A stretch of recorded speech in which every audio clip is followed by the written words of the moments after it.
This video contains gratuitous use of profanity and uncomfortable pauses to compensate for lack of professionalism and original thought. Viewer discretion advised.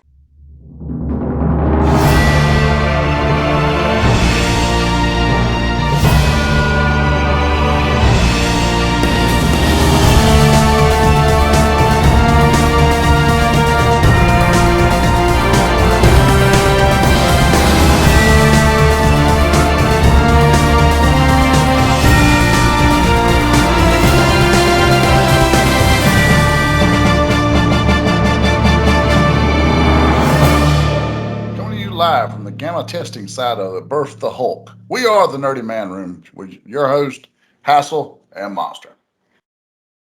Hassel, how's it going today, man?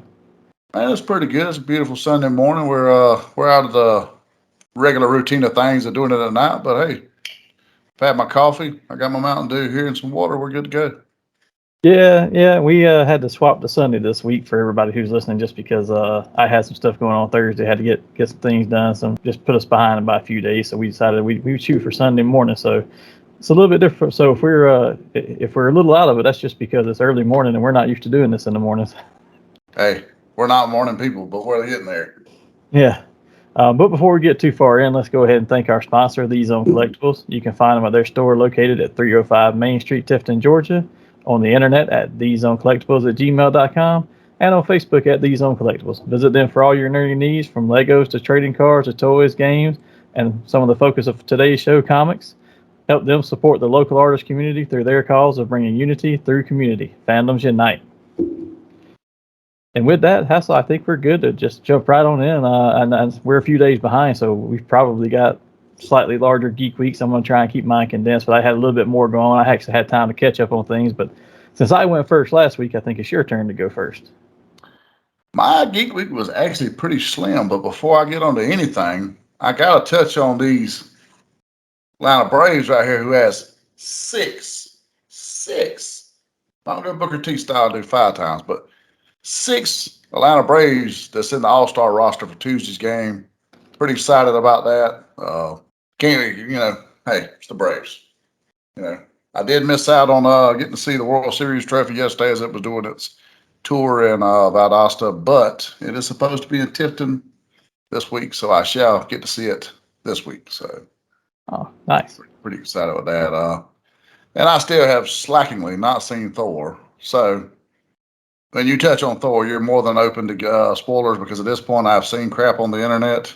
And you know what? It's been 2 weeks. Let's face it, folks. I am just as guilty as you are. So you hadn't seen it by now. We're all guilty. So, but yeah, Geek Week was pretty slim for me this week. It's been crazy at work, and we've just been balls out working. I watched a little AEW. That's the only wrestling I watched this week, actually. I did not watch any WWE. I did, however, see where they are going to TV 14. Have you seen that, Monster?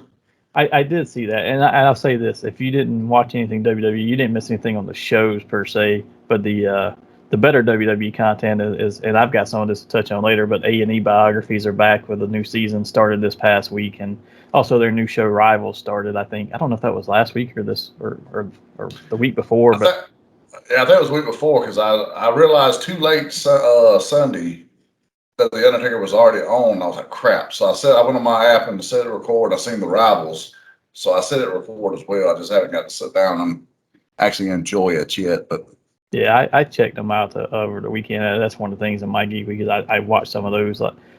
If we'd have recorded on time on Thursday, I would not have even seen them. But I have seen them now because I had some time yesterday to catch up on them. Okay. Yeah, we watched Transformers, OG G1 Transformers and Thundercats all weekend. We had the little gremlin, so we had the gremlin and the nephew, so we were in the cuff of things. You were educating them. We were. They were pretty good. I'm probably gonna be in a lot of trouble with their mom and dad, the nephews at least, because they were really enamored with my Pennywise pops. Late yesterday evening, they were still here. And, they was asking questions like, and inquisitive 4 and 5 year olds do. So, being the Uncle Hassel that I am, I cut on the first few minutes of it and let them see why he was such a mean clown.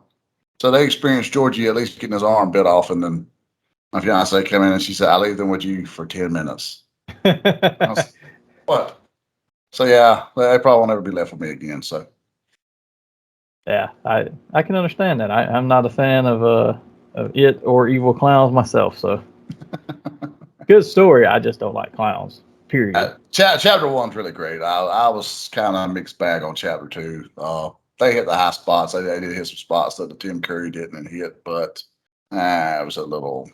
They tweaked it a little too much for my taste. But however, that's the bulk of my Geek Week. I listened to a little bit of podcasts. I hit a little Jim Cornette, and then I actually have caught a little bit of the Kevin Nash Click This podcast. And you hadn't caught in on it yet. It's not bad actually. It's got him and Sean Oliver, which does all those shoot interviews for RF videos. It was pretty good. I mean, I didn't listen to the entire thing. I just listened to clips here or there, but it's entertaining. I didn't know he had one coming out. I saw him on. He's actually on that Rivals episode with Shawn Michaels and Bret Hart, which is the only one out so far. But Freddie Prinze Jr. is hosting those, and he's sitting down at the table after he does like an intro and he does an exit. But he sits down at the table at different points and has several WWE Hall of Famers or superstars in there to talk. Like this one, really weird combination on this one. It was like there was 4 of them, and the only ones I can remember is Kofi Kingston was in there. Kevin Nash. Oh man, who else? The other 2 I can't remember who they are off the top of my head, just because they only had a few scenes, but they were sitting there talking about some of the rivalry there. Now they still have the floating heads and the intros, where they interview people, but these 4 were just sitting at a table, I guess, discussing this as they were recording. So pretty weird placing of it sometimes, but it was interesting to see who they had in there. Because I mean, the only one that was really there at the time was Kevin Nash, and then the rest of them were like, we know about it, but here's our opinions of it. Yeah. Well, I mean, his podcast is put out by on ad-free shows, with the father of the podcast, Conrad Thompson, who sorely needs to pick us up. He's picking up everyone else. But yeah, they're on Conrad's channel there, and it's like I said, it's the 2 of them, and so far it's pretty good. The first episode's on Scott Hall, but obviously they touch on some other things. So I mean, it was pretty good. And I guess to close out my Geek Week, I did submit my first rough draft for my comic book to Mr. Garcia, who is reviewing and checking it now. He's going to give me a hand on because I did it the Marvel way. I done the script, so to speak. So he's going to kind of start digging through and trying to help me break it down into panel for panel type stuff so that we can hopefully lock down an artist. The talented Mr. Dana Black, he done some sketches and concepts for me. I sent him the ideas of what I wanted, along with some very crude drawings that I had done. And he took, my turds and made some lemonade out of them, and they look pretty good to me. I'm pretty excited and stoked, and I posted a little bit on the social media, so hopefully we'll have more for you lately on that. Cool. Yeah, I know you shared a little bit of the script with me. I haven't had a chance to read it yet. You said, what was it, yesterday maybe? On Saturday you sent it to me. It was pretty late I was trying to be lazy and not turn my computer on at all. And I tried to start looking at it on my phone, and I got like half of one page, and I was having to move and scroll over and zoom in and zoom out. I was like, all right, I can't do this. I've got to get on the computer to read it. I'm not a phone person. I can do it on a tablet or a computer, but I cannot do it on the phone. It's just the way that you have to zoom in and all. It's just like, oh, this is more effort to read than it is to actually. I forget where I was at. I get Excel spreadsheets on my work phone, my phone from work. So I'll check your emails, and you're sitting there trying to, and it's like, you know what? I'll be back at my desk eventually. I will look then. Yeah, I do the same thing. For me though, my Geek Week was, like I said, I actually had a fairly bigger one this week than what's normal. But I've been home for going on 2 weeks now, so I got caught up on a lot of stuff, and then I had a relatively a busy work week, but it was relatively ending soon most every day because either people were leaving the office right on time or they were some on vacation. So I was getting out right around 5:30 every afternoon. I was like, I actually have time today. But I did. For me, yeah, we talked last week. I was going through several toys that had come in, but I finally got my train combiner built, my Raiden from Moon Studios. He's fully put together now. And I'll post some pictures in here in post-production so everybody can see it. It's pretty sweet looking, folks. So when you get to see it, you're going to be pretty. Dude, the paint and the sculpt work on this thing is second to none. The individual bots are amazing for their. I have one that has some loose joints and some trouble with some of the joints staying in place, but majority of them, out of 6 of them, that one was a little bit of a pain, but majority of them are really well done. The combiner is probably the best combiner I've got that's not a parts former. Like my Superion is still better, I think. But the torso of it is a singular piece, and then you snap everything onto it. So it provides more stability. This one is the best one I can say that actually everything, it's not a parts form. Everything snaps together from each individual piece as to do the combination. And it holds up pretty well. It's got some issues where there's some ratchets that should have been stronger ratchets, like the ankles could have stood to be stronger, but they do hold up once you get it posed. But the stronger ratchets that they have, like in the hip joints, the teeth are just a little too far apart. So when you set it down, it starts to get a little bit of a spread until it hits the next tooth of the ratchet. Okay. So I mean, there's some things in there like that could have been done better, but overall, it's really great. And the sculpt and paint work make up for it. And once you get it posed, because I do now, I have it posed, and I'm looking up at it. I don't know why I'm not looking at the screen here, but I looked up at it. But once you get it posed, it holds pretty well in that. Now, getting it there is a little bit of a challenge because some of the ratchets that aren't as good start to move on you as you're trying to position them. But good job on it overall. I also got my Who put that out? By the way, I think you told us, but Moon Studios, which I believe is owned by Zeta Toys, who is also the ones who did the Superion combiner. But this one they wanted to do with a non-parts forming stuff. Other than that, I did get my second G.I. Joe Classified Spirit in, which is really weird because normally Hasbro Pulse is the last people to send their stuff out. I got my first one from Big Bad. You still haven't gotten yours, but now Hasbro Pulse has restocked Storm Shadow and Spirit, and they're still on there for purchase now, which is really weird because they never have their stuff before their retail stores do. yeah, I was really disappointed with Big Bad. You know, we got the email a few weeks ago saying it was pushed back, but then, you know, Pulse, they're usually last. And here they are honoring and doing what they're supposed to do, give it to you guys that, you know, go in for it first, the first dibs. Yeah, I got my Storm Shadow from him. He's in the box, but I got my Spirit set out in the display, and I'll post a picture of that in here somewhere in post production too, so everybody can see it. That Spirit, I mean, all of those are really good, but that Spirit to me, just the posability he had and getting him into that sniper pose that I've got him in was really fun. Be pretty easy to pose, or does the hips do the? I didn't have any problem in the hips in him. I think that's just a random thing. I think any one of the figures they do, because they all have that drop down hip joint. I've only had one that's had an issue, and it was my barbecue. The rest of them have been pretty good about that, but I think it's random. You just may get one of the figure, and the worst I've had. Like, don't get me wrong, you get it in Firefly and in barbecue some, but the Alley Viper is by far the worst. It is terrible. He stands kind of awkwardly. You try to adjust it, and you get him just right, and then he falls over. And I've had him face down more than any of them. I've had Spirit fall more than any of them, but that's because I've got the backpack on him, and I've got Freedom on the backpack, and it's just an awkward weight because he's on one side of the backpack. Yeah. So I have to put Spirit in a sniper pose, but you have to hunch him over just a little, like he's just to offset that weight balance. I guess is the best way to say it. But you could always go with that America, like one arm M16 here and one arm out with the Eagle here, and you'd be like, man. I thought about it, but I wanted him in this sniper pose just for the heck of it. And then, but the Freedom's actually really neat too, because I think everything moves on it, except for like the jaw. But like the head can move and turn and move. The feet move. The wings, you can change them out. Okay. I suppose that's why, as Toby Keith says, freedom don't come free. Apparently not. Besides that, I mean, I've watched a lot of stuff this week. I finished a few series. I finished The Boys. Last episode of that season was actually the best episode of the entire season to me. I've said it a few times. I know people are doting on it, how great it is. And yes, it does have the serious storyline that you'd like to see in some superhero stuff, because some is getting a little more campy. However, it tried to be shock value and gory at certain points just for that. And everything in this final episode, if it was gory, it fit the story because, hey, we're in the middle of a fight, so this happened. Like, you gouge somebody's eye out. That's happening because they're in the middle of a tough fight, right?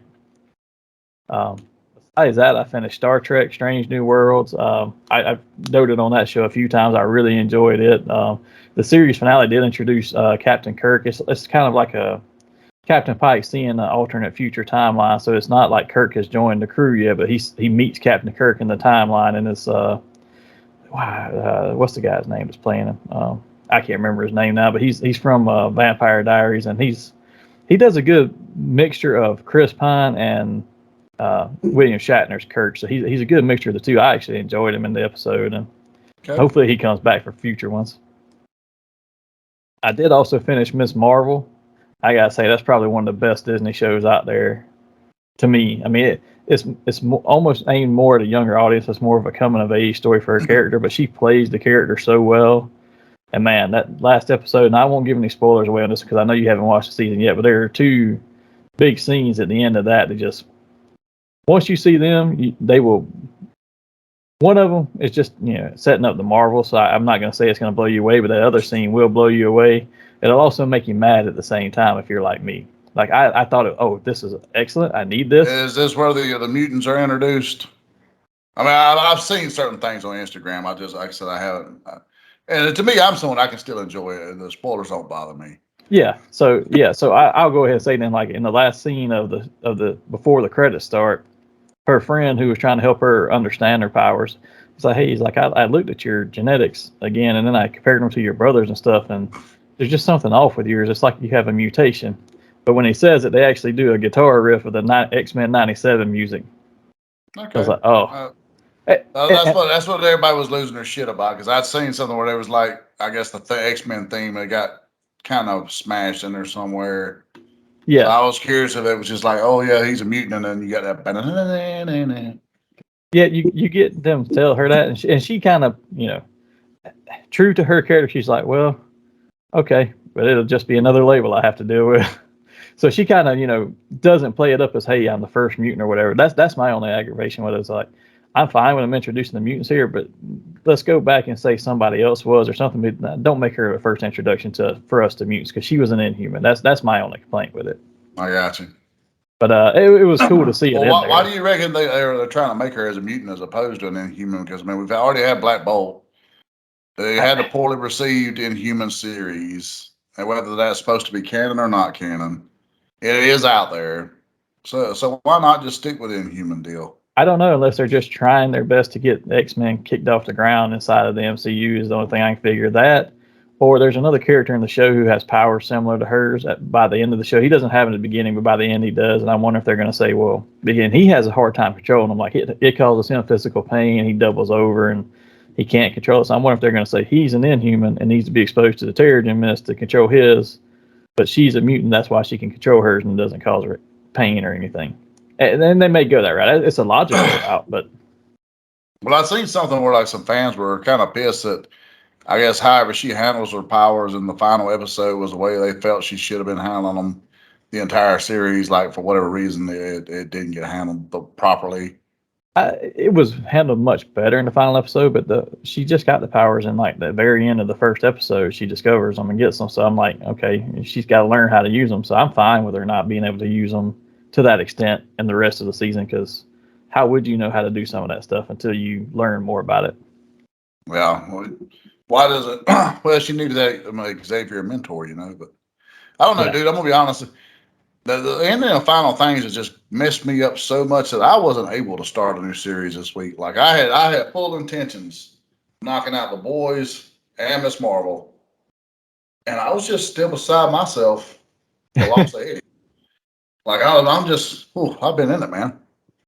I haven't watched that show at all. I've thought about picking it up and trying to binge through it, but I'll probably wait till it's completely done before I do it. But and I was actually talking to Big Rob, one of our friends from the show last night. I was like, it was last night. I was like, hey, what are you streaming? What are you watching right now? Because I'm pretty much caught up on most of my regular shows because there's a lot of them that have ended right now. So, but with that actually brought me to one of the other things I started watching was Only Murders in the Building, which is a series on Hulu. I don't know if you've seen it. It's got Steve Martin and Selena Gomez in it. It's a good murder mystery if you like that kind of stuff, and it's only 30-minute episodes. It's got a very, not a dark type of humor, but more of like a sardonic type of humor, very just laid into it, but you don't really, you're not getting cracking jokes. You're just getting like, wow, really? You think that's the best way to do that, huh? And you just realize these people are idiots. But it's very entertaining. I watched about 4 episodes before I got fully hooked, and then about episode 4, I was like, all right, I'm invested in it now, so I'm gonna finish season 1 because it's in the second season now. The season 1 was only 10 episodes. I finished it last night, and I actually figured out who the murderer was by like episode 7, so I was proud of myself for figuring that out. But I haven't started season 2 yet, but I probably will soon. You need to do yourself a great service and start Stranger Things. I mean, you got 4 seasons there. Dude. I'll probably add it to my list because right now the only other thing I've got that I haven't started in some way, shape, or form is the Terminal List with Chris Pratt on Amazon. Actually, that does look pretty good. I've seen some. Well, the preview looked really great. Like I've been kind of sold on the preview. I was like, damn, I need to add that to the mix. But man, it's like I know if I don't watch something in the next 6 weeks, I'm fucked until February because football season's about to begin. Yeah. So between football season, the Braves, well, a few games I can catch because I refuse to buy the Bally Network, but which was some of the reason why I didn't get to really watch nothing this week because I was actually able to catch a few Braves games. So it's like, yeah, Braves win unless we play the Mets and they don't win. But shots fired out there to Casey Hutchinson, who called me out as no longer being a Braves fan because I called their poor skills out against a real team. But anyways, so yeah, if I don't get to watch it in the next 6 weeks, it's over. So I've got to get out there and watch a few things, cram some stuff in the next few weeks. I've got a week of travel, I know for sure, coming up in a couple of weeks. If I don't get started on Stranger Things before then, it'll be after that when I come back before I can get into it. But I kind of want to do the Terminal List because it's only 8-hour-long episodes and it's already over with. It's all posted on there. I don't know if they're doing another season, but this season's over with anyway. And okay. I've heard that it's actually good, but at the same time, I've also heard that while the story is good and you get invested in the story, there's certain times where you kind of lose, like Chris Pratt as a Navy SEAL. It's like he still tries to put his humor and stuff in there. It's like those guys are a little more serious most of the time. You don't see them cracking as many jokes. I'm not sure how he fits that. But that's what I was curious about that. I mean, and don't get me wrong, you can have a comedic actor do a great serious role because there's been several, too many to name really, where you just never saw this guy as a serious actor. Like, holy shit, he knocked out of the park. Well, Chris. So I was kind of, well, exactly. So I was very, very kind of, when I seen the casting of him in that role, I was curious as well. As like, okay, does he do the typical Pratt Star-Lord, dialogue type deal, or does he actually, serious it up for the entire time and go John Wick on us? But yeah, and I don't know because I haven't watched it yet, but I put it on the list just because I've heard mixed reviews. I was like, all right, well, I'll give it a try and come up with my own opinion of it. Besides that, though, I did start What We Do in the Shadows with season premiere. It was the first 2 episodes. I know you don't like that show, but I love it. I think it's completely hilariously funny. I tried my best to get into it. I just couldn't do it, dude. I hear either there's no in between on that show where people are like, I watch it because it's okay. It's like it's either you love it or you hate it. There is no in between for that show. I find it hilarious, but that's the only one of those documentary type shows that I like. I don't care for The Office. I don't care for Park and Recreation. I can stomach Parks and Recreation. I hate The Office. I mean, I literally hate The Office.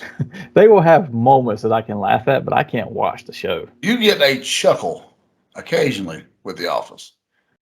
But, with that there in Shadows, I mean, I thought it was one of those, like, sometimes you need to get an episode or 2 in to get the vibe of the show, and then you're like, okay, and it starts flowing to you. I think I watched about 6 episodes one day, and I was just like, just not sold on this. I mean, it wasn't terrible. I didn't loathe it. I mean, if it was on, I could stomach it. I wouldn't turn it on. Yeah, I get that. Kind of like you with Seinfeld. Yeah, I can't. Yeah, I can't do it. I've tried, and I can laugh at certain moments during the show, but I can't just watch it. It just does not. Seinfeld and Friends are those 2 for me. I'm like, everybody loves them. I'm like, I don't see it. I hate Friends. My daughter loves it. I hate Friends. Not my own, of course, but the show. At times, But I did. You brought this one up earlier, the A&E biographies. Back with season 2 for WWE, I watched the Undertaker one. It was good, but there was like a huge frame of time that they skipped because they're trying to smush it into a 30-year career in 2 hours, and actually more than a 30 year because it's all of his career, even from when he started as Texas Red. But okay. I mean, they go all the way back. But then you get you get all the way up to probably where he takes the belt from Hogan, sort of thing, and then it just kind of skips ahead to okay, they do like some little scenes and stuff, but they skip talking about anything up until here's where we introduce Kane and Mankind, and some of those big parts of his career. Yeah, so there's a lot of stuff to skip, like him leaving, Undertaker versus Undertaker was never, none of that stuff was in there. Wow, I wonder why. That's kind of curious. I'm assuming more for time than anything else, but I mean, I guess they just want to focus on certain things. But I've still got to finish some season 1 once I'm like halfway through Ultimate Warrior. I didn't see Booker T, Shawn Michaels, or Bret Hart. I seen Bret's, I seen Shawn's, and I think I seen Stone Cold's. That was the ones I seen. But I was watching them weekly when they were releasing them for season 1, but then I have to do it on the app because I don't have any station network TV or cable or anything, so I don't get to see it live. And last year, all the season 1 episodes, they would put one on there, and then they would put the next one on and lock it, so you couldn't watch it unless you could sign in, and you couldn't sign in unless you had a cable TV provider account, because that's how you got to watch the stuff that's locked. I don't know if they'll do it again with this season, but now all of season 1 is unlocked. So I've got to go back and watch the 4 that they had locked, because they only had 8 episodes and half of them were locked and half of them weren't. Well, I watch them through A&E. I'm sorry, Hulu Live, but they like took certain ones off. Like they left Ultimate Warrior and Shawn Michaels. They left those 2 on there for like the longest. All the others were gone. Like I wanted to go back and watch Booker T's, because it just seems like a very interesting cat. So I was like hoping to go back and catch it. Yeah. But it was gone pretty quickly. But while we're talking about those sort of things, I know it's your Geek Week, and I apologize. But you're fine. If you get a chance to get on Peacock, check out the table. It's still a table for 3. It's a table for 5 with the Bone Street Crew. That was very good. I set up the night after the pay-per-view, and I stepped way too late watching it. But yeah, it was real cool watching these cats just cut it up. And if you notice, they hit that whole bottle of Jack before the end of the show. I was like, these are my people right here. I like some of those table for 3s and stuff. Some of those are good because I've watched some others. The biggest thing I watch on Peacock for WWE, besides their premium live events, since they're not pay-per-views anymore, is the Stone Cold's podcast type setup that they have. Those are always pretty interesting. I know. Was the one with Jared any good? I've been wanting to go back and catch it, but I was kind of scared of being mixed bag. I've liked all of those. None of those have been bad to me. The only thing I can say about those is that the first few seem to be better cut. Like they almost played the entire interview, and you can see some cuts in these. Like when they go to commercial break and come back, they skipped ahead to something they weren't talking about when they went to commercial. And it's like, so that conversation is just over on that point, or did y'all just leave it out? I also watched on A&E the Rivals, because the Shawn versus Bret is unlocked to watch too, and that one was pretty good. They take some liberties with some of that story, I think. But you see, the most interesting stuff in that was where Shawn and Bret were actually, they showed them come together in April of this year at the place where they're shooting their interviews for the show, and they interview them separately, but they talk to each other, and they show them hanging out and just talking about their wives and kids and stuff. So apparently they get along fairly well.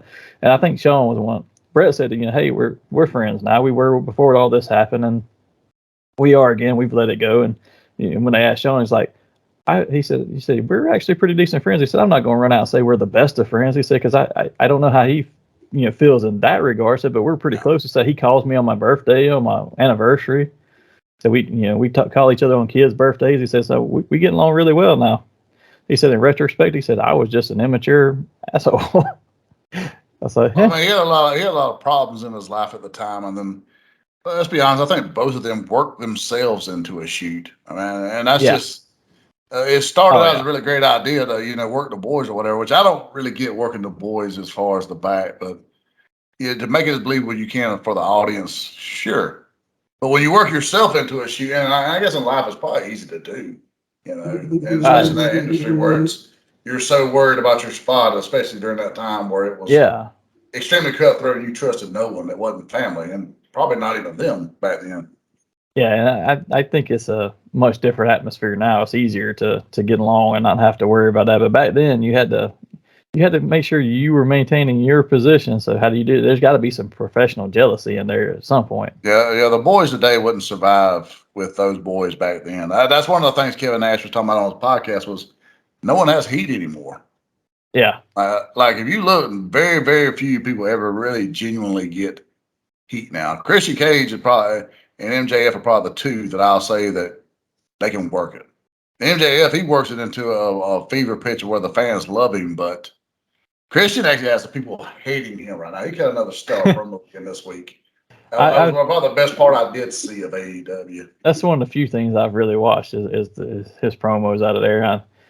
It's hard for me to get invested in a whole nother platform. And I'll still watch a few matches here and there on YouTube and stuff, but I don't get into the whole show. And then, man, the more I see of their stuff, the more I see this person's injured, this person's injured. It's like you got like 32 people on the injured reserve list right now. Yeah, y'all need to rethink your program a little bit.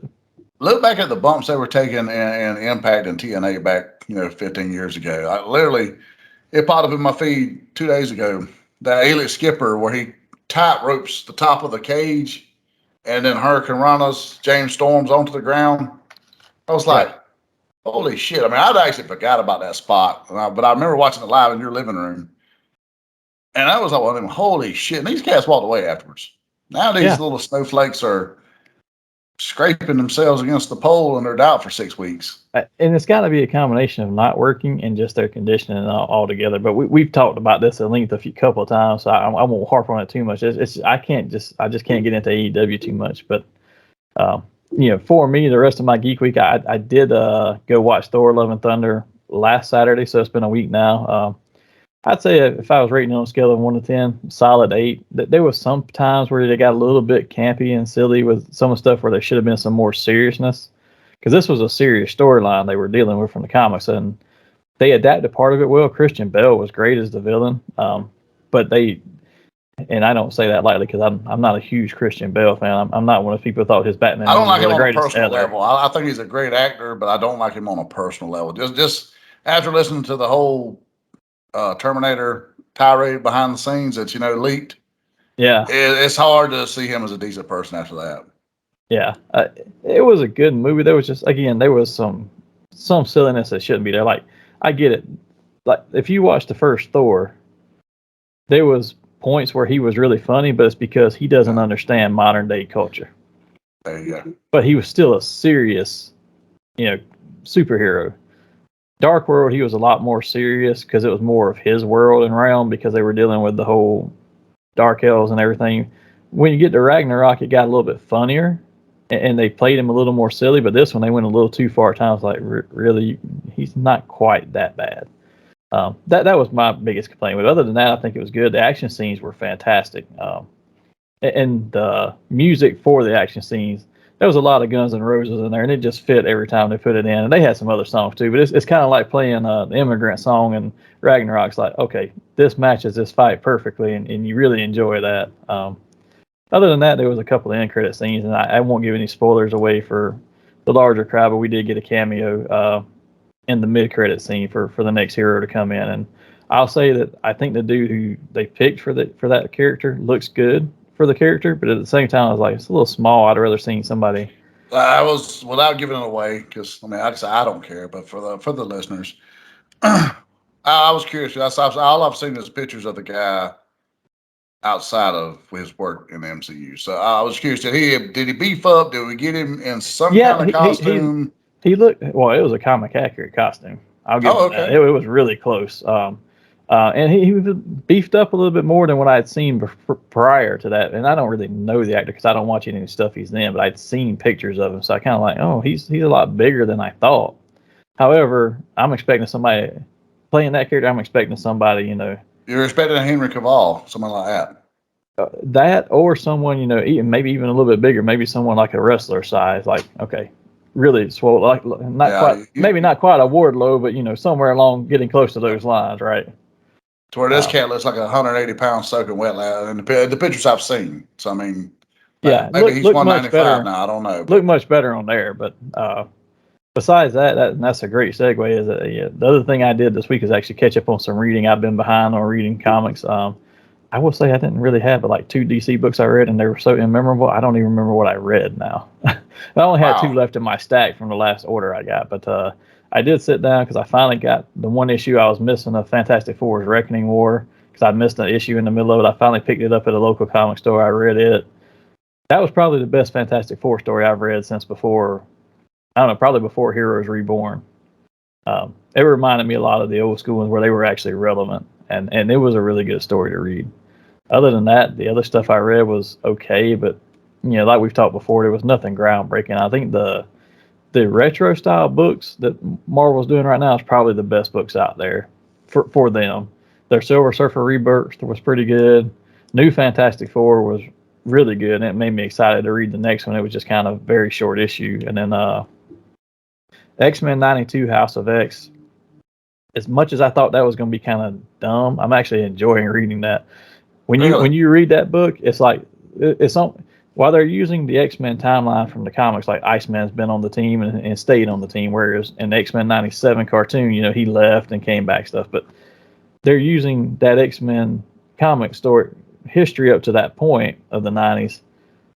But it feels like, and it looks like X-Men 97 cartoon when you're reading it. And when you start reading it in the character's voices from the cartoon. That's always great, isn't it? That's one of the things I think. I don't do that on their regular titles normally, but I started doing it in that title because it looks like it fits that.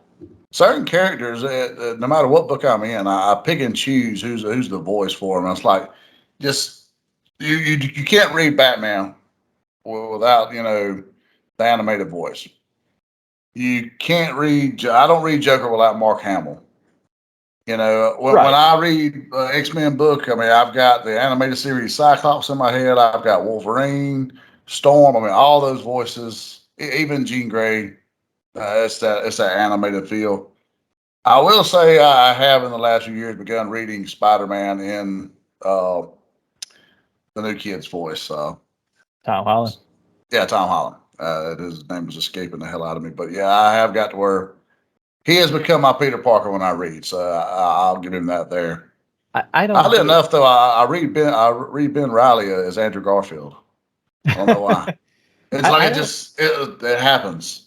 I don't do it very often unless it looks like, or it's the comic series of the cartoon or something. Now, movie wise, like I'm picking up the current Obi-Wan Kenobi book, and if I see old Obi-Wan, I'm hearing Alec Guinness in my head. If I'm seeing young one, I'm hearing Ewan McGregor. But speaking of that, I hate to cut you off. Please tell me you've seen the cat. I don't know if he just does Instagram Reels or if he's doing Instagram Reels, TikToks, whatever. But he's always Obi-Wan. And he looks and sounds so much like him. I don't know how much of it is character, how much of it is him. Did you see the one where he got Qui-Gon and he's showing Qui-Gon the holoreels of Anakin cutting down the young ones? Well, you should know I did because I sent it to you. Did you? Okay. I can't remember where I saw that. Because it popped up on my feed and I was like, because I like the ones where he's talking to his girlfriend, we must watch the new Obi-Wan. And then he starts doing those. She's like, no, because you're going to start doing it. As soon as she turns it on, you cut back to him because he's wearing a normal t-shirt, and then you cut back to him, and he's got the cloak on, and he starts talking to her like Obi-Wan. She's like, I just love the one with him and Qui-Gon. Because by the end of it, he's like, no, Anakin. And he's like, well, who trained him? He told him, just shifts it right back like, well, you trained him. I love that one. That one was hilarious because that one popped up on my feed, I think, yesterday or Friday, and I sent it to you. It made me laugh out loud. But with that, I think that's all on my Geek Week, and I think that was a perfect segue, leaving off from the comics there to what our focus topic is this week. And we decided we were going to do a focus on the Avengers this week in honor of Thor coming out. Now, we were supposed to do this earlier in the week. We're a little late, but still, it's close enough. We've got Miss Marvel finished up this weekend. We've got Thor out, so and we got She-Hulk coming up soon. So we decided we would delve into the Avengers a little bit. And we're talking comic book Avengers. I'm not. As much as I like the MCU, that is not Earth 616. No. No. So we're focusing on the comic version of the Avengers, and I think where we were going to start was I wanted to touch on one thing and expand with you a little bit, but some of the fundamental differences between DC and Marvel's two big teams, which yes, they have a lot of other teams, but you got Justice League and you got Avengers. That's the two big teams for both companies. Looking at them, there's the first difference is that Avengers feels a little bit more grounded, right? Like it's not, when you look at Justice League, it's hard to relate to any of those people in there because they're all powers of a god.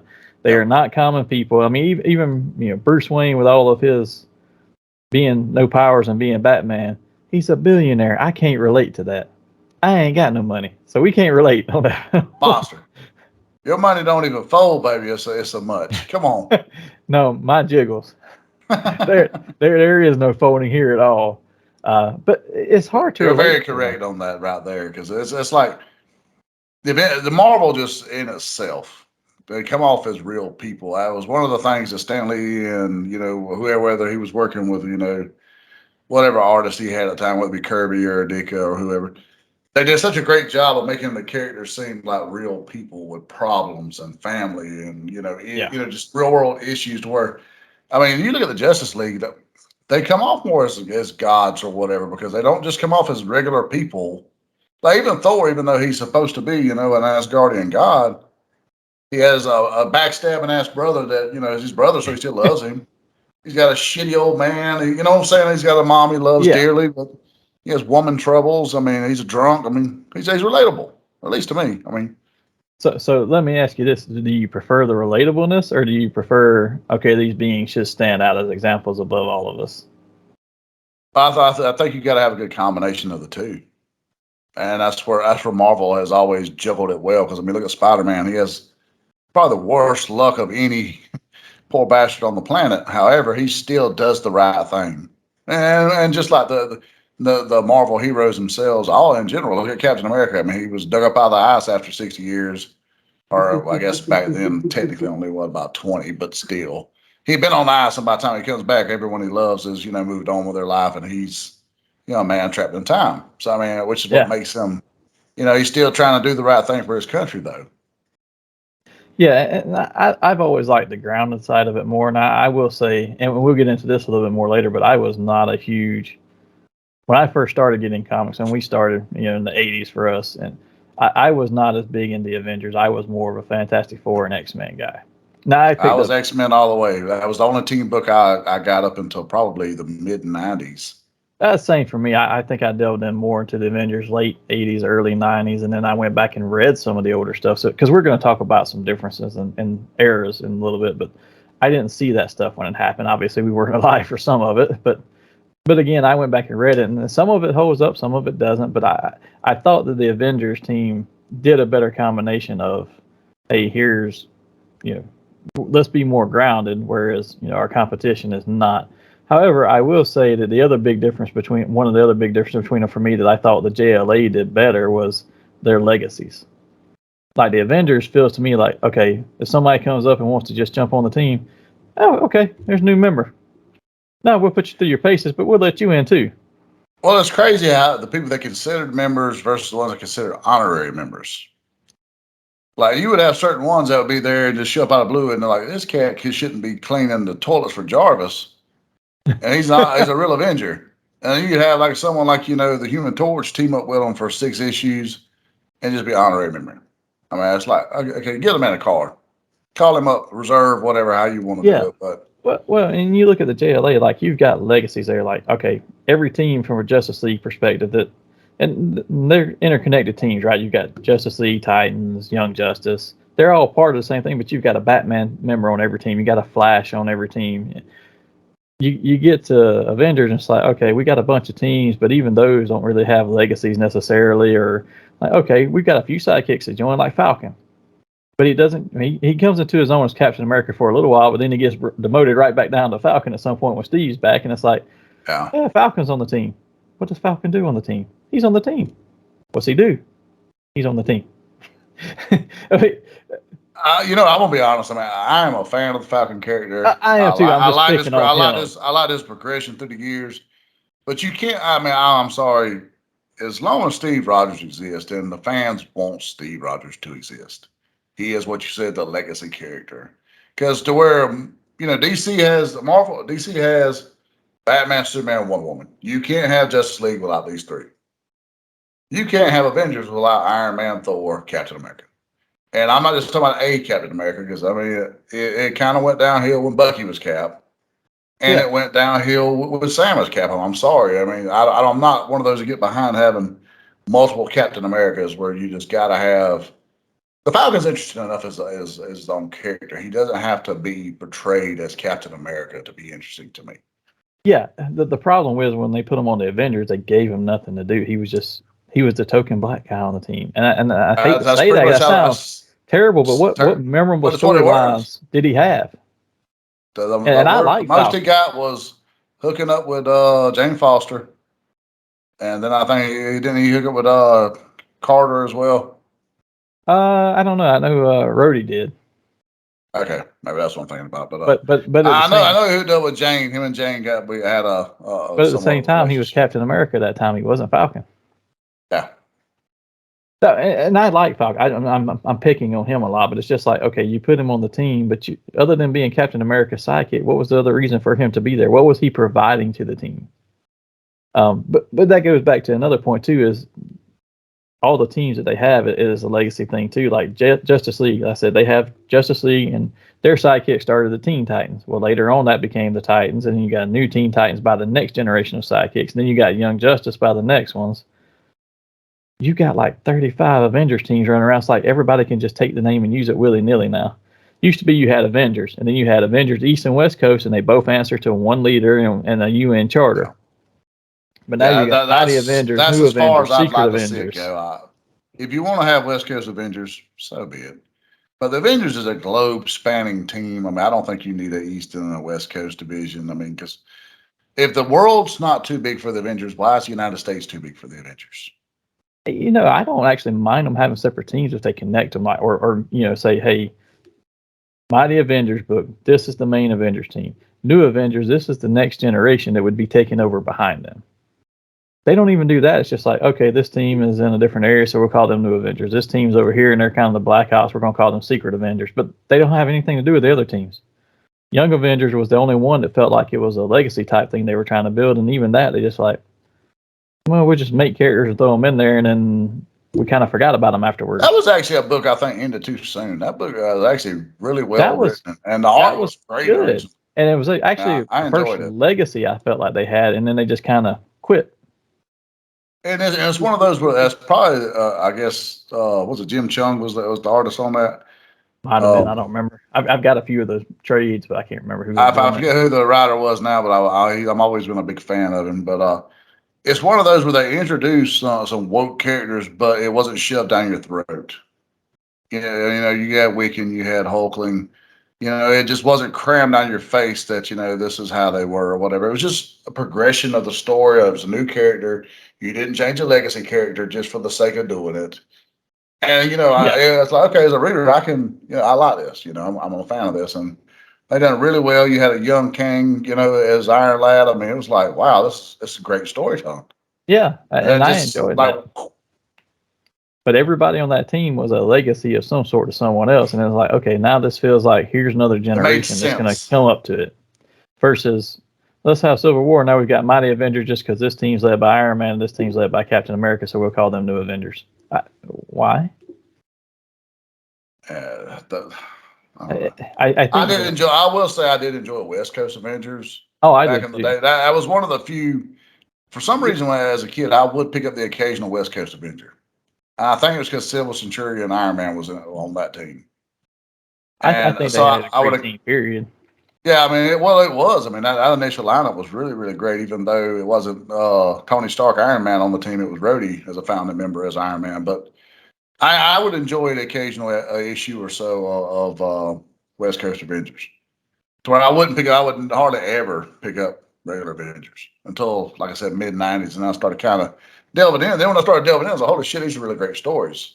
I just was missing out, as a kid, because, like, to me, art was everything, which is, I think, why I was drawn to the X-Men and Spider-Man, because you had Mark Bagley and, McFarlane and some really great artists on Spider-Man. Then you had, Jim Lee for a good portion, Silvestri.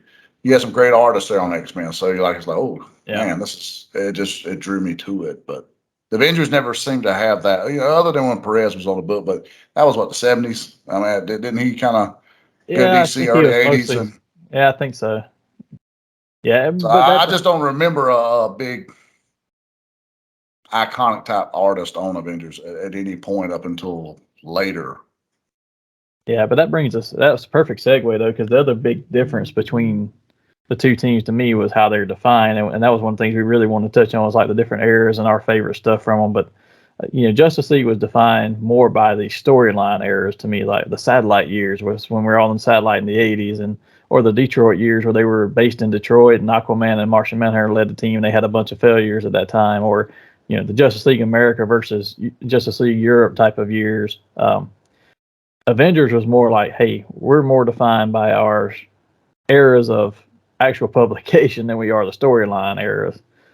It seemed like they were more ingrained into their decades of what they were doing. Like, if you look at their stuff, it's mostly broken out. If you go back and look at it even today, it's like you get maybe a storyline here or there, but it's mostly looking at time frames. Like, you start out with them in the 60s, so you got the origin of the team, you got all the founders there, but by the end of the 60s, and this is probably the time frame I know the least about, just because I didn't read everything. Then I've gone back and read some of that stuff, and a lot of it doesn't hold up. But I was also turned off by when everybody left, and your new team is Captain America, Scarlet Witch, Quicksilver, and Hawkeye.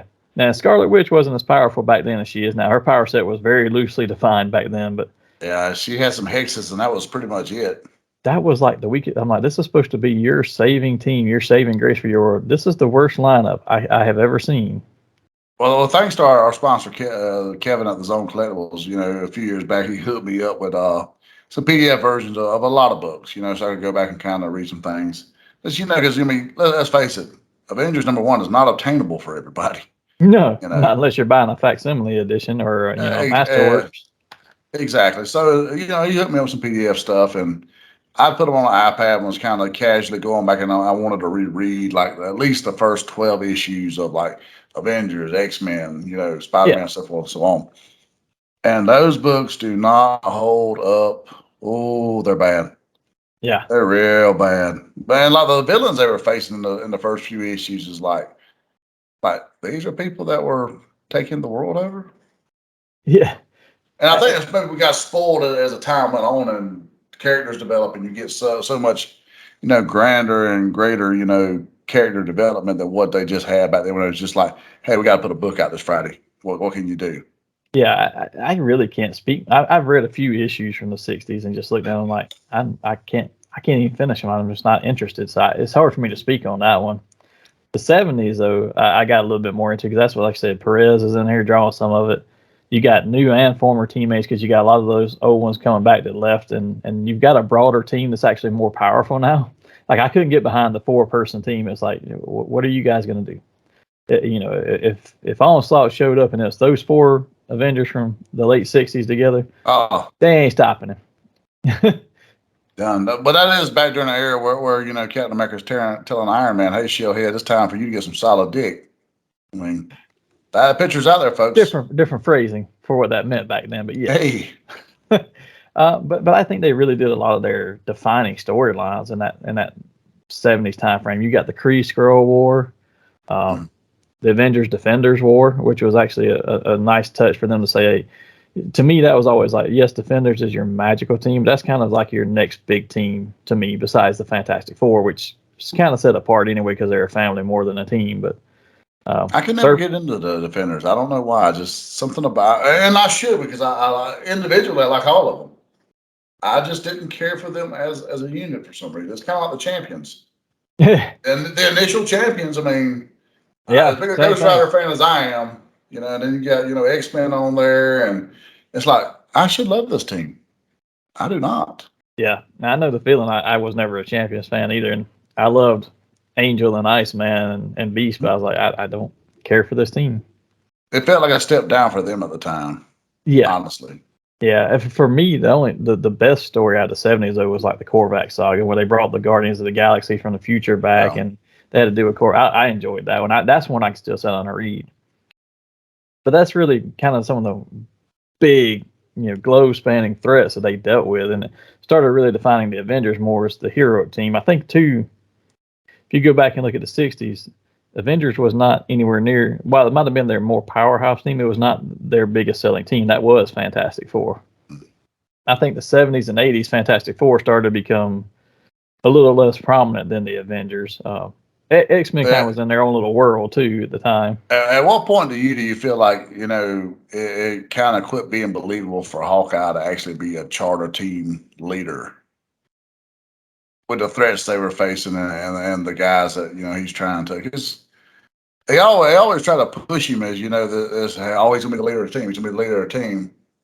But he's the weakest character on the team. And don't get me wrong, I know sometimes that makes for the most interesting storytelling. Yeah, like a Batman. Yeah. Or even a Green however, Arrow.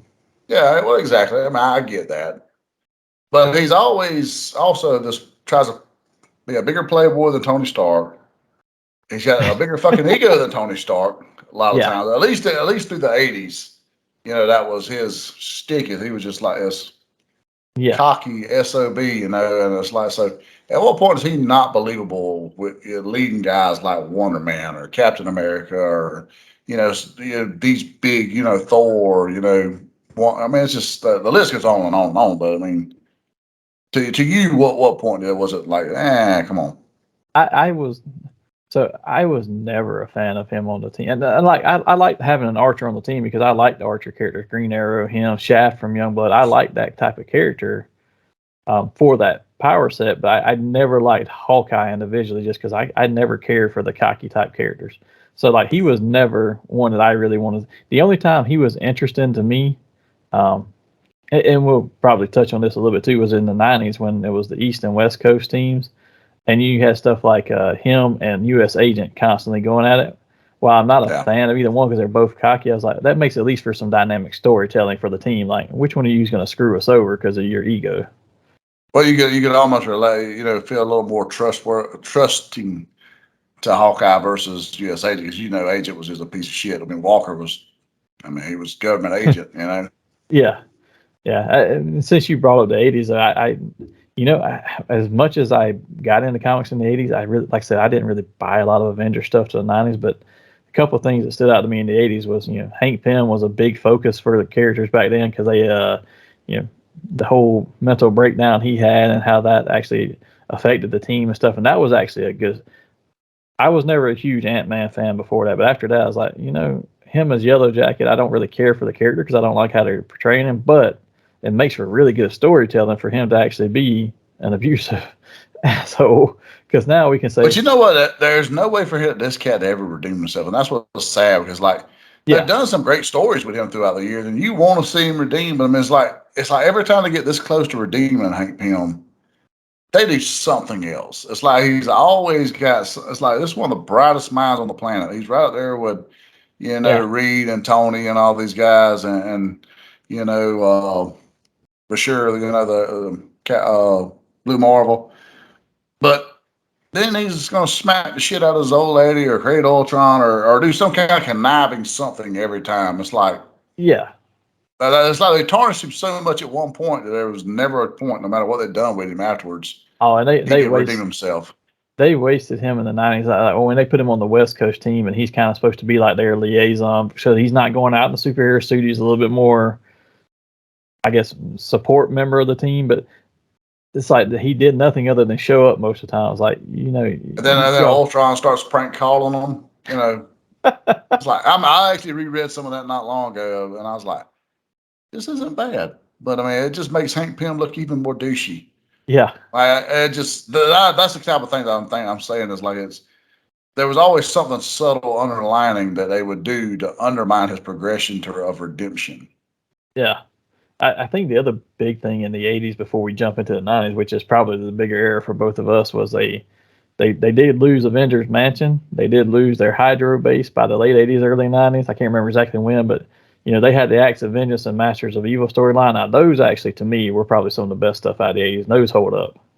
When Captain America is the captain and picks up Thor's hammer to save them all because they're getting basically almost killed by the Masters of Evil. Those were actually good stories. I enjoyed those. I can still go back and read those today. Now there's some dialogue in there that's a little cringe-worthy at this point, but the storyline is good. Well, would you say lineup-wise, 70s, 80s, the lineups looked stronger than maybe we're moving into the 90s? Because the 90s seemed like a lull for the Avengers in some ways, like up until Bendis rebooted them. Or just before that, I will say probably a year before they had the Dismembered story. That team started coming together and looking really great. Just before that, it seemed like there was like a lull in the 90s, power wise. Yes, I think that power wise they were a lot probably a lot weaker in the 90s, but now I will say that was actually my favorite era of the team, no matter what. Yep. With the East and West Coast teams, yes, they didn't have the power levels, but I actually enjoyed the characters who were on the teams. And like Black Knight is not a powerhouse by any means. It's basically more common version of Hawkeye for the most part. But I enjoyed Black Knight on the team. Cersei from the Eternals being on there, and while I don't really care for the character, her interaction with Black Knight and some of the other members of the team actually made it interesting to read. I mean, I enjoyed that. West Coast Avengers, I think, gets downplayed a lot. They get very underrated, and they have some powerhouses on there. There's some good books there. I mean, yeah, they had Thunderstrike in the '90s, and then, Rhodey was on it as two different characters. He a founding member as Iron Man, then he rejoined in the '90s as War Machine. The West Coast team doesn't get enough love, which I didn't realize, and I remember both of them for some reason. I don't know why they changed the heading on it, because originally it was the West Coast Avengers, then it was Avengers West Coast. I think they were from different time periods, and then the West Coast Avengers, I think, was the miniseries that kicked off the West Coast team. It was only like a 4 or 6 issue miniseries. Oh, yeah, you go back and look. I was looking some last night. Is it? It's into like 2025 or so. It's still the West Coast Avengers. Okay, I thought they changed. And then it seems like sometimes in the 30s or 40s when it became Avengers West Coast. Okay, I was like, I'm wrong. Was that a fair marketing strategy? I mean, what did that change, honestly? I thought when it said the West Coast Avengers, it was just their introductory miniseries, which I know is titled that, but yeah, I thought they changed it after that. I didn't realize that, but Avengers West Coast sounded better to be honest. Well, I just was curious if maybe that was around '90 when they was just like, hey, we need to rebrand everything, and it just it flows better maybe, and it does actually flow better, honestly. But I just was like, hey, I never really noticed that till now. But you mentioned their power levels, and I'll tell you, to me, though, I thought they were I said they were probably less powerful than the 70s and 80s, but think about some of the ones they added to the team then, like Quasar with the quantum bands and being protector of the universe, Wonder Man being on the team. And think about the story. Quasar was there in the 70s too now. I don't know if he was on the team in the 70s. I don't think he joined till the 80s. I don't think he joined until he had his own series. I'll put it this way: when I was researching it, it had him down as being there. Book wise, I don't remember, but it had him down because I kind of was trying to make notes of when certain people joined era wise. And he may have been that way. He may have been. I just remember more of him in the 80s. But actually, I looked at you were correct. He joined in the 80s. Him and Star Fox joined at the same time as Monica Rambeau, Captain Marvel. Yeah, I love her. I would have loved to have seen her still be on the team now. They waste her in a lot of stories. They squander her. Yes, they do. I will say this too, though. Some of my favorite storylines was from the 90s, and think about how powerful they had to be to deal with this. While this is not an Avengers story, they were in every Infinity story, Gauntlet, War, Crusades. My favorite storyline of theirs in the visual was Operation Galactic Storm. I mean, that was a 19-part crossover between East and West Coast teams, the two different titles, and they had to deal with the Kree Shi'ar. They had to deal with the morality of did they kill the Supreme Intelligence for setting off a gene bomb that kills half of his people, almost decimates them. And that spun off into ForceWorks when they got rid of Avengers West Coast, which I love the art of ForceWorks, but the team was like, why are we changing the name and stuff other than you guys couldn't agree? It's just crazy how I enjoyed Avengers West Coast, but did not enjoy ForceWorks at all. I like the art of ForceWorks. I was done. I was done. Just like, nope. But I love how that, even though that story was going on, though, there was little certain parts like, Hawkeye and U.S. Agent had been feuding for a while on the West Coast team, but then when they get ready to go into space to deal with the Kree and Shi'ar, and Captain America's choosing the different teams, he puts, Hawkeye on staying on the Earth team because, hey, somebody's got to defend Earth, and you're not that powerful, and U.S. Agent was stronger. And then Hawkeye goes and sees Hank Pym and gets the Pym particles again and becomes Goliath for the second time, because you remember he was Goliath in the 70s or whatever. And so now he's got more power as Goliath. So Cap's like, come on. So then he has to go like, all right, fine, you two swap places. Then he has to deal with U.S. Agent, complaining in the background. So I was like, further little storylines like that, it made it feel more real, I guess. Yeah. Well, they were all in that pissing match, and it was great.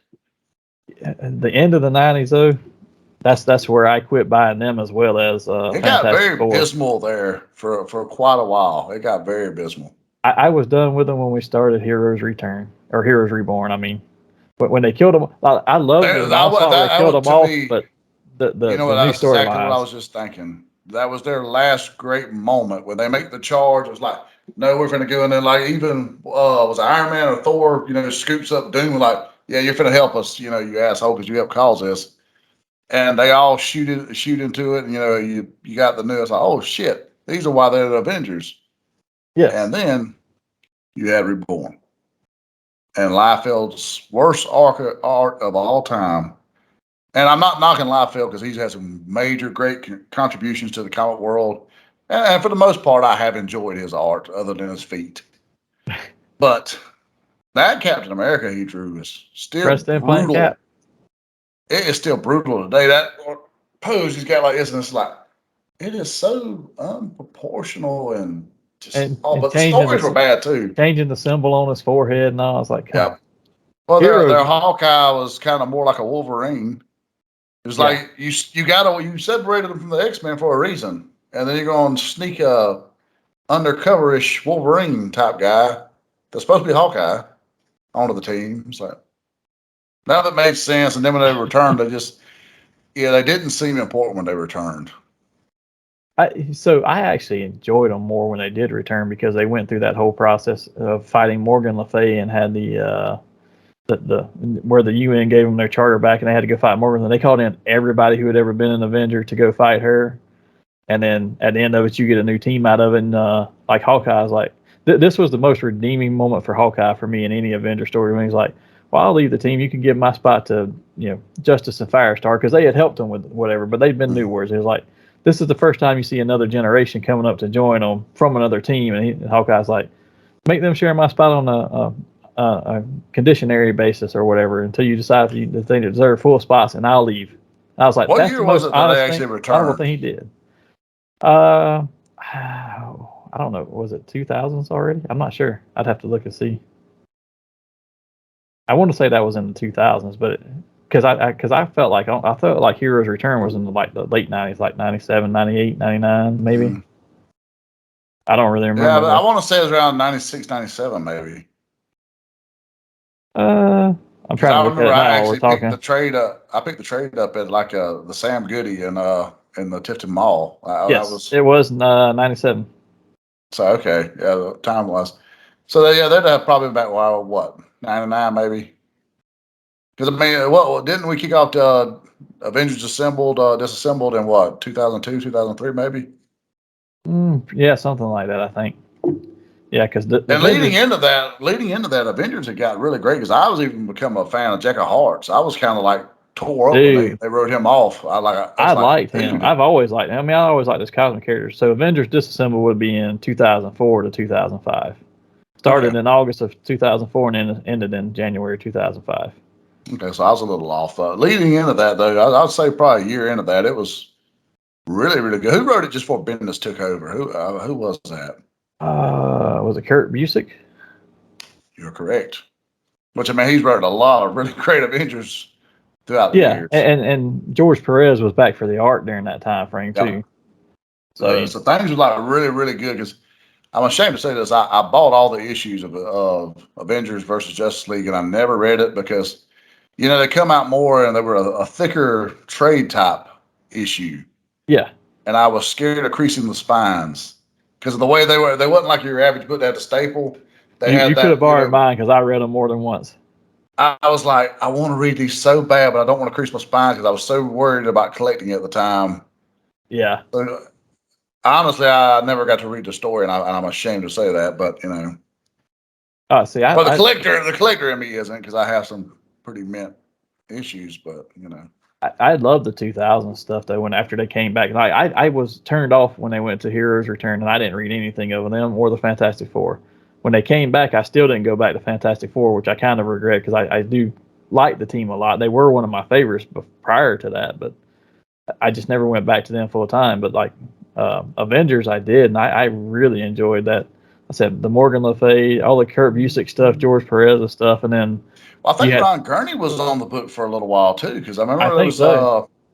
One of the things storylines I do remember kind of drawing me into the Avengers around that time was one where like they was this congressman or senator that kept messing with them, and then you kind of find out it had been the Red Skull the whole time, Yeah, masquerading as that guy. I mean, there was yeah. just things Dale like that. It Rusk, was just like, and his name was Dale Rusk, and I was like, how did I yes, not see that was how did they not see Skull? this? Yeah, the smartest people on the planet. Now the stuff like that drew me in. Like they pulled The Walking Dead on you. Is what they did. They made you start caring about characters you didn't care about because they were finna kill them. Yeah, Because if you watch The Walking Dead's formula throughout the series, I mean, and I haven't watched since Rick left, but prior to that, you would hate the son of a bitch. And then you start caring over the course of 60 episodes. That son of a bitch is dead. It's that's a fair over. assessment. I, but I loved Avengers Disassembled. I mean, I hated to see them go out like that, but I like how Yeah. after that, when the team does come back together again, it's a little more organic and like, okay, we're not just going to pick members and keep them here. It's like, okay, here's an organic building of a new team and the reason they're coming back together. And but they had a lot of storylines then too that were just crossovers, everything: House of M, Civil War, Secret Invasion. I Well, I was a big fan of the new Avengers, but it was very iconic when you finally got Thor, Iron Man, and Cap back for the first time. yeah, And not just Thor showing up to be pissed off that, Iron Man had cloned him and kind of smacking him, one of his issues. When they actually finally set their differences aside and team back up, that was one of them.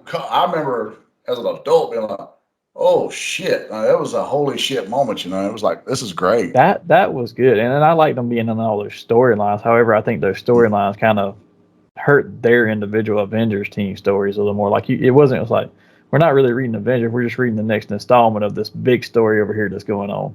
But now, What would you say is probably what hurt the Avengers most? Well, what one incident, not like, well, this is what happened, but what one incident would you say to you tarnished the Avengers at any point in time throughout the years? as an end story or just as a reading it Just as as a reader, a what's the as a as a as a reader, just like when this say they just added this member or they done this, that, or the other, like at what point you say, oh, this kind of tarnishes you guys? uh for me probably after so let me preface this saying I liked the new Avengers when they first came together as a team, and it was very organic how that got together. And that was probably late 2000s, getting into the 2010s, right?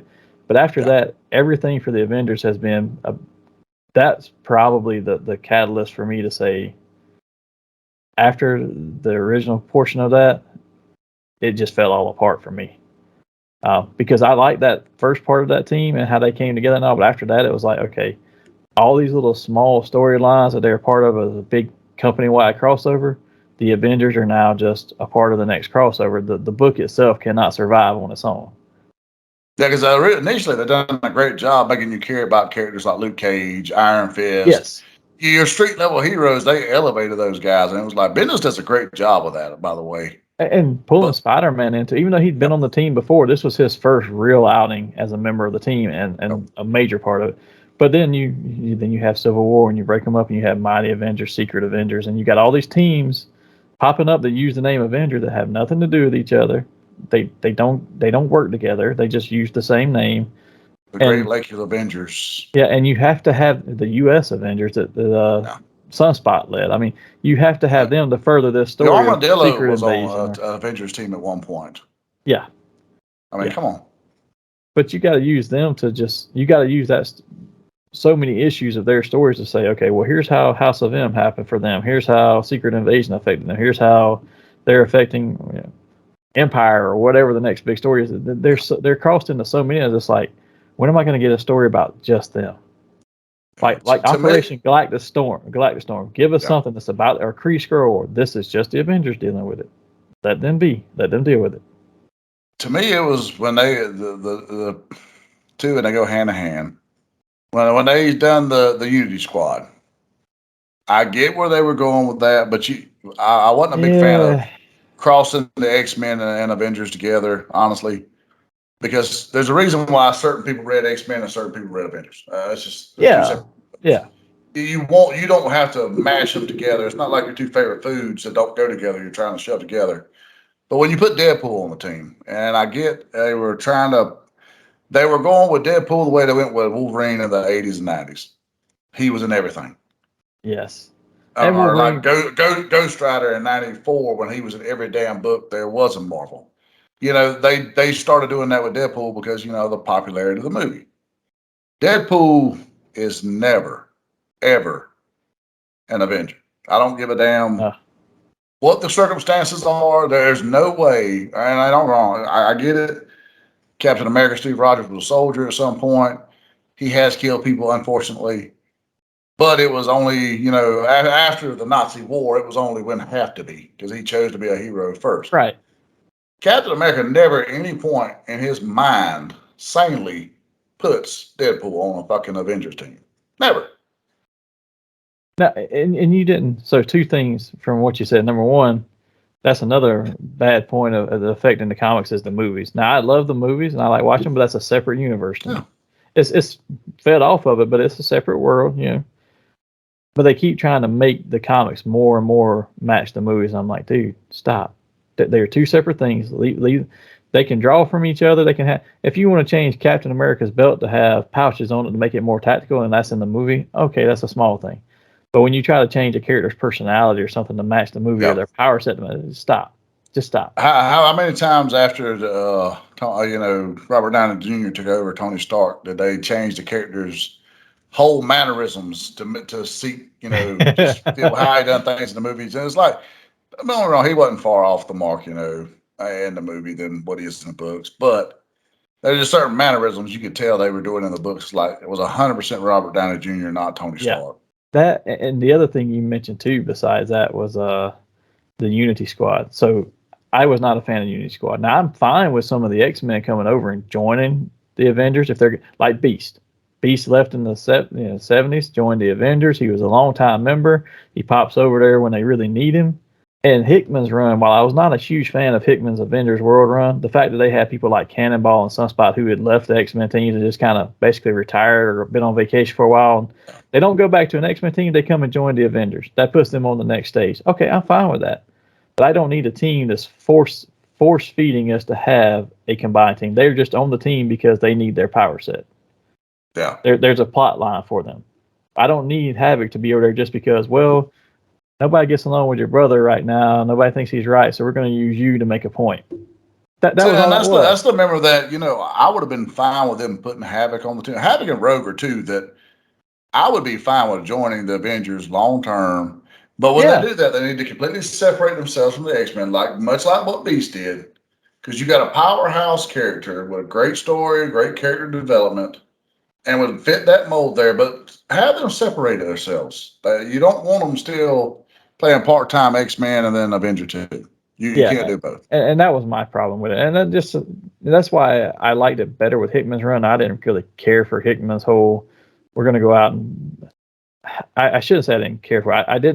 It was okay. It wasn't great where we go out and we deal with all these, Beyonders and this world destroying. But some stuff. of that seemed more like an X-Men book than an Avengers book. I mean, like when they're battling Apocalypse or in the Archangel with the Four Horsemen and stuff like that. Because, it was almost like a spinoff of the X-Force book that had, all of that going on with the Death Seeds and whatnot. I mean, it was almost like just that's all that was. And again, that's kind of some of the points that made me, while I still read Avengers now, and the current Avengers storyline is a little bit better than that because it's actually more Avengers centric with Avengers 1 million and the Death folks showing up in the current issues and stuff. I mean, it's more Avengers centric, but at the same time, it's like it still doesn't feel like the Avengers that I enjoy that I wanted to see.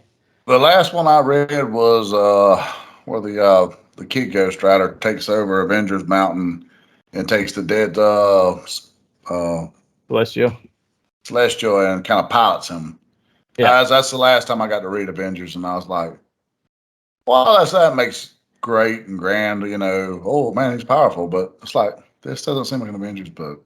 My problem. Yeah, Thor and She-Hulk hooking up in the hot tub. I mean, some of that didn't bother me. My problem with it has been they started Avengers story with Avengers, like what was it? The Avengers 1 million BC and kind of like, okay, well, where's this going to go? Well, then that story gets stopped, dropped, and sidelined for the current crossover going on.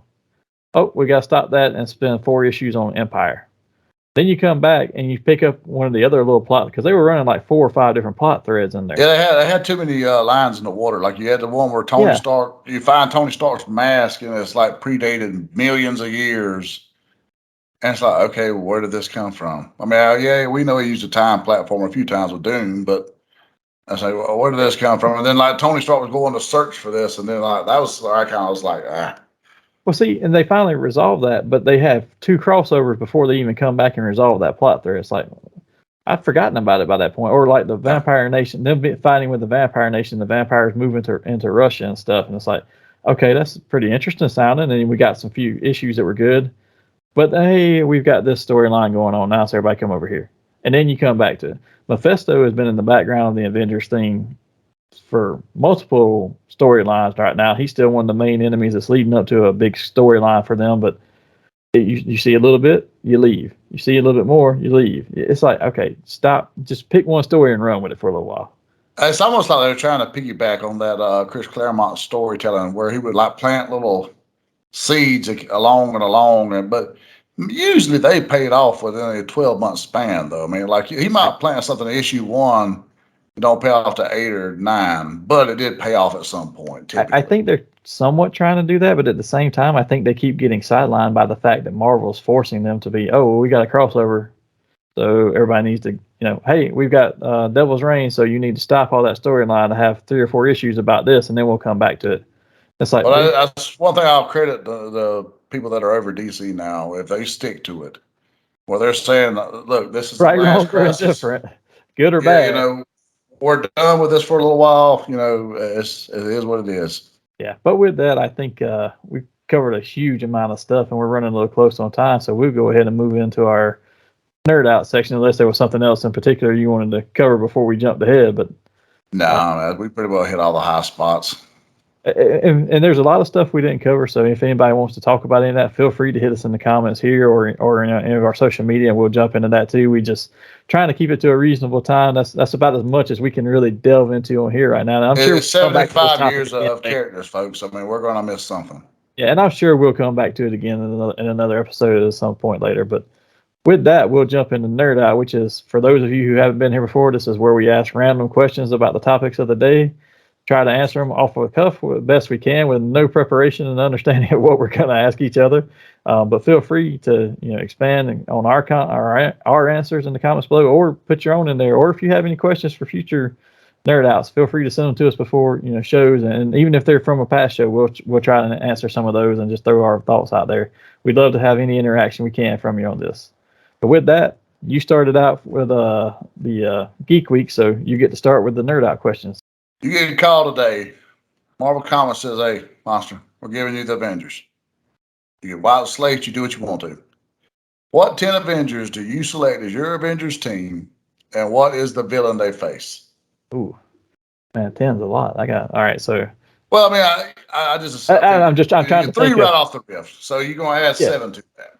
Well, I'm going to go Cap, Thor, Iron Man, obviously. I think Black Panther. I love Black Panther being on there. The only thing I don't like with Black Panther, like in the current run, is him being the chairman over Cap. I prefer Cap as the chairman, but I love Black Panther in there. Man, I would bring Quasar back to have a spacefaring portion of it. I think Wonder Man and Vision are 2 of the ones to me that don't get enough love that I'd love to see have something to do in there. I always liked. Well, I've already got Wonder Man and Vision, so I'm gonna skip She-Hulk. I was about to take her. I always liked her being on the team for a powerhouse and being a female powerhouse on there. But Wasp, to me, she's a founding member. I'd love to have her. I think I would want to bring. See, I'm not a fan of Captain Marvel, so I think I'd want to bring in a permanent member. I'm not gonna say is new, but was on that Unity squad. I'd like to have Rogue on the team. Okay, that's what's up. And then. Ooh, I need something mystic. So I'm gonna. I feel like I almost want to say Doctor Strange, but I don't feel like he really fits the Avengers team as much to me. Like, I've never cared for him being on there. I think I would probably try to bring the mystic side in with a Ghost Rider, but I think I'd use Dan Ketch and have him as a new member of the team. Cool points. That would be my 10, and I would put them against. See, I want a cosmic story. I want them to have to face someone who's trying to destroy or take over Earth from a cosmic standpoint. So that's where I'm. Part of me wants to say Kane, but I mean he's more of a time than a cosmic villain to me. So, maybe the Supreme Intelligence, plotting something against them and bringing back something from Galactic Storm and just having that retro feel to it. Yeah, I'd read that. I would read that all day and twice on Sunday. Yeah, 10. I'll say coming up with 10 off the spot was hard. I had to think. I'm sure I missed somebody I would rather have, but I mean it's just. Well, like with Justice League, you always got your quintessential 7. But when 3 are already, pretty well knocked off, it don't leave you but a few. And it's like, you know what? Yeah. And Avengers has always felt to me like a much broader team. Like you needed all 10 members or how whatever the number was that month. But so it kind of. So I will say one honorary one that I did not put on there that I think, well, actually two, that I think would be good for a storyline like that, especially if you're going to deal with, if you were dealing with like the Kree Supreme Intelligence or the Baboon or some other alien race. I think if you bring in a young Justice and Firestar and develop them as like a honorary members who are earning their path in that, I think they would be nice little additions to the team as well. Not bad. Not bad, Monster. I would read this, like I said. Well, what about you? What would you do? You would think I would have a solid answer, seeing as this was my question. But I did that the other day. I had a question and had no answer until we talked. All right, so you got Cap, you got Thor, you got Iron Man. I'm gonna put the Blue Marvel on there. Oh, dude, he's just because one, he's such a powerhouse and a great character, but his intelligence will rival Tony's. And I think the two of them going back and forth could make for some really great storytelling. I'm going to put his On Again, Off Again Love, Monica Rambeau on there. Oh, see, I forgot about her. See, I should have took her. Because I much, much more prefer her over Carol Danvers any day of the week. I should have took her instead of Rogue. You're welcome. Then we're going to move on, and I'm going to bring back Jacker Hearts. Dude, he was a good character. He was very good. He was in, by the way, he was in that Reckoning War with the Fantastic Four. Apparently, he's in She-Hulk's title right now. Oh, really? Yeah. Okay. I like Wasp being on the team, like you mentioned. She is a founding member. I would have to bring Vision, Scarlet Witch, because together they're just a tandem. You need one or the other, and then Wonder Man. That would be my 10. So let me ask, which Vision do you use, the green and yellow or the white one? Oh, West Coast White, baby. That was my favorite. Even though he was the unfeeling one, I liked him. If you gave him emotion, that's fine. I just thought he looked neat. Is that other than the bare feet? The bare feet kind of bothered me. Yeah, we're putting boots on him now. He's not barefoot. But I like that white Vision look. I thought it was for an all white character. He was really dynamic looking for some reason. And it's always great storytelling when you have him, Wanda, and Simon on the team. That triangle there is always just cool to me. It makes for a fun dynamic. So I thought that would round out my Avengers.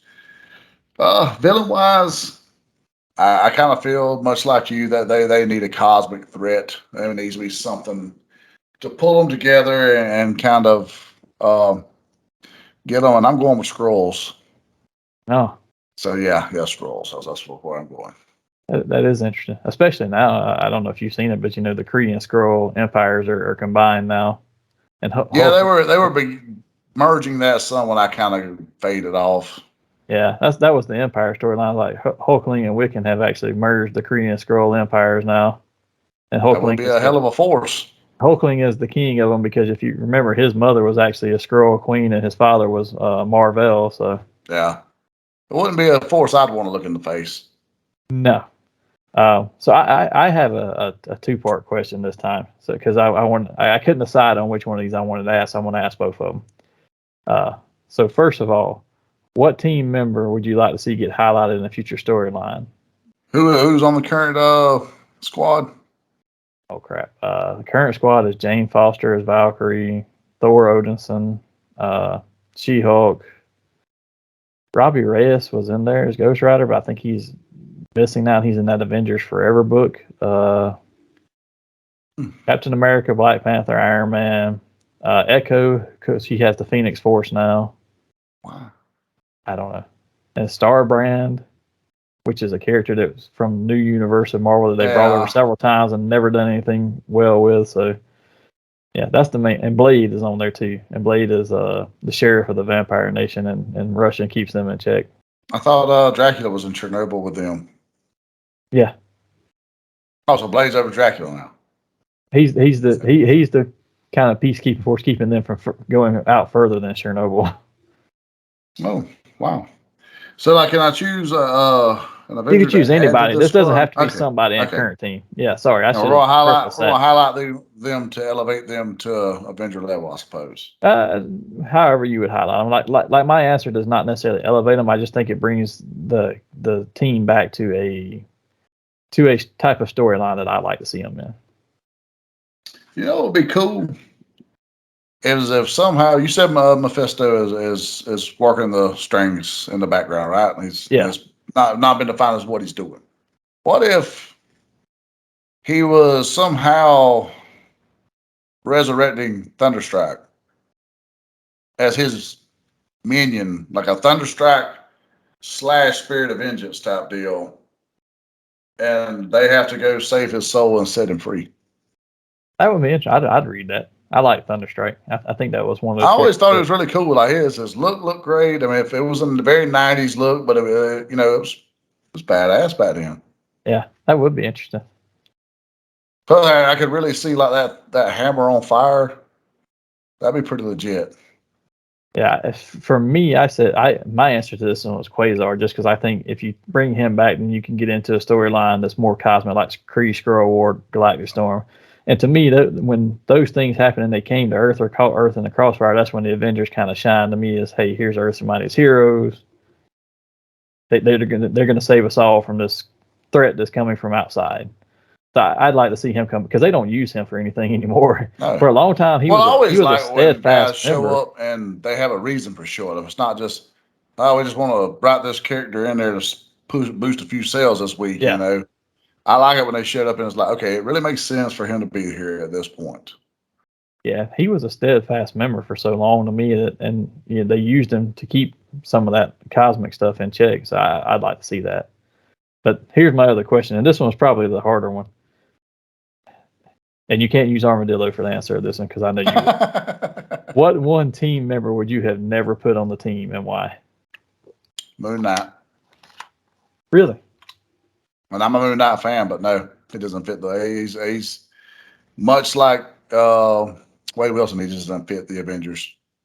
That's a fair point. I considered him when I thought about this question. I was like, no, but back then, at the time that he was on there with the West Coast team, he wasn't really the same as he is now. So I was like, I can see it. But he's a lot like Batman. Like realistically, even though you can't see the Justice League without Batman now, the way Batman's been the last 30 years, he is not what you would want on a team that's posters all over walls and smiling. Supposed to be the definition of justice.